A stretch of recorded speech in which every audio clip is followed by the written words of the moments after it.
வணக்கம். இன்னைக்கு நாம ஜேசி குமரப்பாவோட நிலைத்த பொருளாதாரம் அப்படிங்கிற ஒரு ஆழமான கருத்தை பத்தி பார்க்க போறோம். பொருளாதாரம்னா என்ன? வெறும் பணம், குடுக்கல் வாங்கல் மட்டும்தானா? இல்லவே இல்ல. அது நம்ம வாழ்க்கைய நாம எப்படி வாழ்றோம்னு தீர்மானிக்கிற ஒரு தத்துவம். வாங்க, இந்த மாற்று பார்வைய கொஞ்சம் ஆழமா புரிஞ்சுக்க முயற்சி பண்ணலாம். உங்களுக்கு எப்பதாவது இப்படி தோணியிருக்கா? நாம எல்லாரும் ஒரே பரபரப்பா ஓடிட்டே இருக்கோம். வேகமா சம்பாதிக்கணும், வேகமா வளரணும்னு. ஒரு ட்ரெட்மில்ல நின்னுக்கிட்டு வேக வேகமா ஓடுற மாதிரி ஒரு ஃபீல். ஆனா இந்த வேகம் நிஜமாவே நம்மள முன்னாடி கூட்டிட்டு போகுதா? இல்ல ஒரே இடத்துல நின்னு ஓடிட்டு இருக்கோமா? நாம இன்னைக்கு தேடிட்டு இருக்கிற இந்த கேள்விக்கான பதில் பல வருஷங்களுக்கு முன்னாடியே ஒருத்தர் சொல்லியிருந்தா எப்படி இருக்கும்? ஆமாங்க, ஒரு பெரிய சிந்தனையாளர் நம்மளோட இந்த நவீன கால சிக்கல்களுக்கு அப்பவே ஒரு வழியை காட்டியிருக்காரு. அவர்தான் ஜேசி குமரப்பா. காந்தியடிகளோட பொருளாதார ஆசானாகவே இவர் பார்க்கப்பட்டார். காந்திய பொருளாதாரம்ங்கிற ஒரு முழுமையான கருத்தை உருவாக்கி நம்ம கிராமப்புற வளர்ச்சிக்கு ஒரு புது நிலைத்த பாதையை வகுத்து கொடுத்தவர். சரி, குமரப்பாவோட மைய கருத்துக்கு வருவோம். அவர் பொருளாதாரத்தை ரொம்ப எளிமையா 2 வகையா பிரிக்கிறாரு. ஒன்னு தற்காலிக பொருளாதாரம். இது பெட்ரோல், நிலக்கரி மாதிரி பூமியிலிருந்து எடுத்தா தீர்ந்துரும், அவ்வளவுதான், திரும்ப வராது. இதனால போட்டி, சண்டை, வன்முறை தான் இதுல இருக்கும். இன்னொன்னு நிலைத்த பொருளாதாரம். இது விவசாயம் மாதிரி. ஒரு விதைய போட்டா புது மரம் வளரும், பழம் தரும். இது ஒரு சுழற்சி. இங்க போட்டிக்கு இடமில்ல, ஒத்துழைப்பும் அமைதியும் தான் இருக்கும். இப்போ நாம ரொம்ப சுவாரஸ்யமான ஒரு பகுதிக்குள்ள நுழையிறோம்.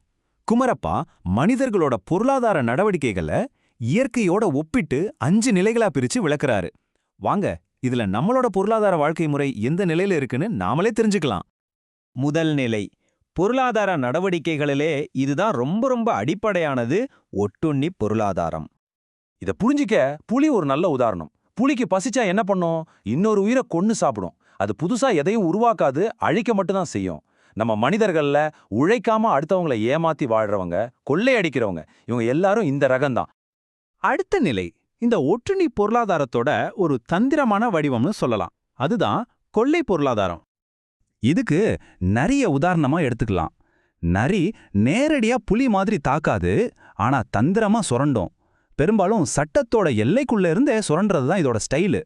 உதாரணமா, நேர்மையற்ற வியாபாரிகள், அடுத்தவங்க உழைப்ப தந்திரமா பறிக்கிறவங்க எல்லாரும் இந்த வகையில தான் வருவாங்க. மூன்றாவது நிலை இது ஒரு பாசிட்டிவான மாற்றம், நேர்மையான உழைப்ப நோக்கிய ஒரு நகர்வு. இதுக்கு பேருதான் தொழில் முனைவு பொருளாதாரம். ஒரு குருவியை யோசிச்சு பாருங்க. அது தனக்கான கூட்டை தானே கஷ்டப்பட்டு கட்டும், அடுத்த குருவியோட கூட்டை அதை போய் பிடுங்காது. விவசாயிகள், கைவினைஞர்கள், தன்னோட உழைப்ப மட்டுமே நம்பி வாழ்ற நேர்மையான உழைப்பாளிகள் எல்லோரும் இந்த நிலையில தான் இருக்காங்க. இது ஒரு சமநிலையான ரொம்ப நல்ல நிலை. நான்காவது நிலை இங்க தனிப்பட்ட நலனை தாண்டி சமூக நலனை பத்தி யோசிக்க ஆரம்பிக்கிறோம். இதுக்கு பேர்தான் கூட்டுப் பொருளாதாரம். இதுக்கு தேனியை விட ஒரு சிறந்த உதாரணம் இருக்க முடியாது. ஒரு தேனி தனக்காக மட்டும் தேனை சேகரிக்கிறது இல்ல, தன்னோட முழு கூட்டத்துக்காகவும் உழைக்குது. நானும் வாழணும், என் சமூகமும் வாழணும், இதுதான் இதோட தாரக மந்திரம். இங்க பகிர்ந்துக்கிறதுக்கும் கூடி வாழ்றதுக்கும் தான் முக்கியத்துவம். இப்போ நாம பொருளாதார வாழ்க்கையோட கடைசி மற்றும் மிக உயர்ந்த ஒரு நிலைக்கு வந்திருக்கோம். இதுதான் தொண்டு பொருளாதாரம். இதுக்கு ஒரு தாயை விட ஒரு சிறந்த உதாரணத்தை சொல்லவே முடியாது. ஒரு அம்மா தன்னோட குழந்தைக்கு எதையுமே கணக்கு பார்த்து செய்ய மாட்டாங்க, இல்லையா?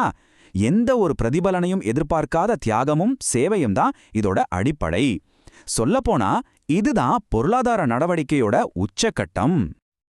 இந்த ஒரு கேள்வி நம்ம மனசாட்சியே அப்படியே உழுக்குது இல்லையா? புலி மான வேட்டையாடுறது இயற்கை.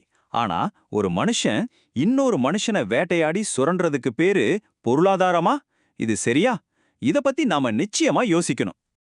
சரி, இப்ப முக்கியமான கேள்விக்கு வருவோம். இந்த 5 நிலைகள்ல உங்களுடைய பொருளாதார வாழ்க்கை எந்த நிலையில இருக்குன்னு நீங்க நினைக்கிறீங்க?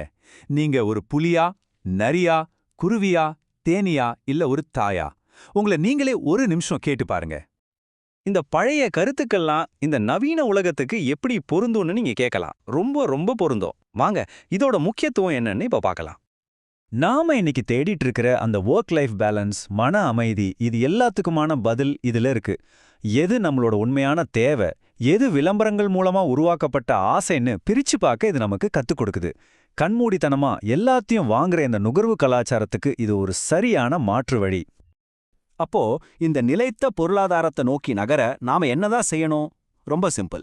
3 படிகள் தான். முதல்ல உள்ளூர் பொருட்களை வாங்குங்க. 2வது இயற்கைய அழிக்காத தொழில்களை ஆதரிங்க. 3வது தேவைக்கு அதிகமா எதையும் வாங்கி சேர்க்காதீங்க, பதுக்காதீங்க. கடைசியா இந்த தேர்வு நம்ம கையில தான் இருக்கு.